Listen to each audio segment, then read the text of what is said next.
रावण हमारा भांजा है, कुबेर हमारा भांजा है।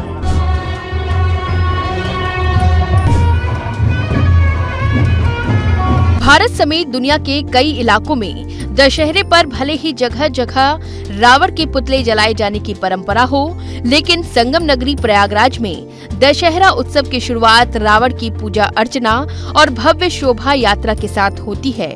घोड़ों, रथों, बैंड पार्टियों और आकर्षक लाइट्स के बीच रावण की शोभा यात्रा जब उनके कुनबे और मायावी सेना के साथ प्रयागराज की सड़कों पर निकलती है तो उसके स्वागत में जन सैलाब उमड़ पड़ता है। इस साल शोभा यात्रा में शामिल 1.5 दर्जन से ज्यादा झांकियां लोगों के खास आकर्षण का केंद्र रहीं। रावण बारात के नाम से निकलने वाली इस शोभा यात्रा के साथ ही प्रयागराज में दशहरा उत्सव शुरू हो गया है। दशहरे की शुरुआत के मौके पर संगम नगरी प्रयागराज में तीनों लोकों के विजेता लंकाधिपति रावण की शाही सवारी इस साल भी परंपरागत तरीके से भव्यता के साथ निकाली गई। ऋषि भारद्वाज के मंदिर से निकाली गई शाही सवारी से पहले प्राचीन शिव मंदिर में महाराज रावण की आरती और पूजा अर्चना कर उनके जयकारे लगाए गए। रावण बारात के नाम से मशहूर इस अनूठी शोभा यात्रा में दशानन भव्य रथ पर रखे चांदी के विशालकाय हौदे पर सवार होकर श्रद्धालुओं को दर्शन दे रहे थे, तो उनकी पत्नी महारानी मंदोदरी व परिवार के दूसरे लोग घोड़ों व अलग अलग रथों पर विराजमान दिखाई दिए। दशानन की सवारी के ठीक आगे उनकी मायावी सेना अनोखे करतब दिखाते हुए चल रही थी। यहाँ दशहरे के दिन रावण का पुतला भी नहीं जलाया जाता। दशहरा उत्सव शुरू होने पर यहाँ राम का नाम लेने वाले का नाक कान काटकर शीश पिलाने का प्रतीकात्मक नारा भी लगाया जाता है।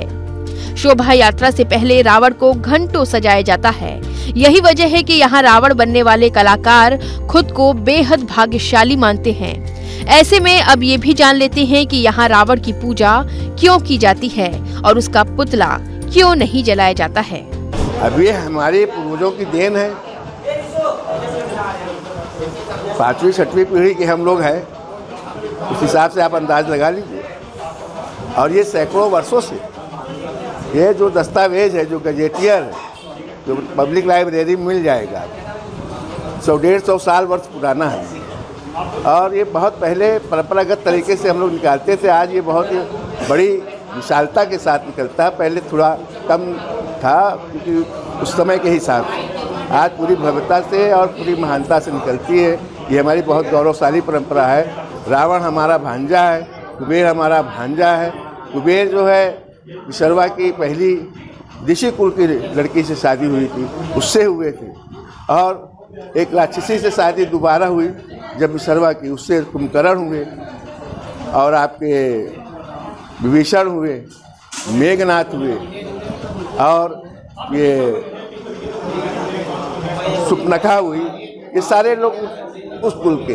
तो यहाँ 2 कुल है, एक ऋषि कुल है, एक राक्षसी कुल। तो इसलिए हम लोग, क्योंकि ये ननिहाल है राजा रावण का, इसलिए हम लोग गौरवशाली परंपरा से मनाते हैं। क्या उद्देश्य इसका, किस तरह से आप लोग आरती उतारते हैं? क्या आरती जैसे भगवान की उतारते हैं वैसे उनकी उतारते हैं। अब पूरे भारत में अनूठी मिसाल है, दक्षिण भारत में भी नहीं मिलेगा। ये पूरे भारत में है, पूरे हिंदुस्तान में एक मिसाल है।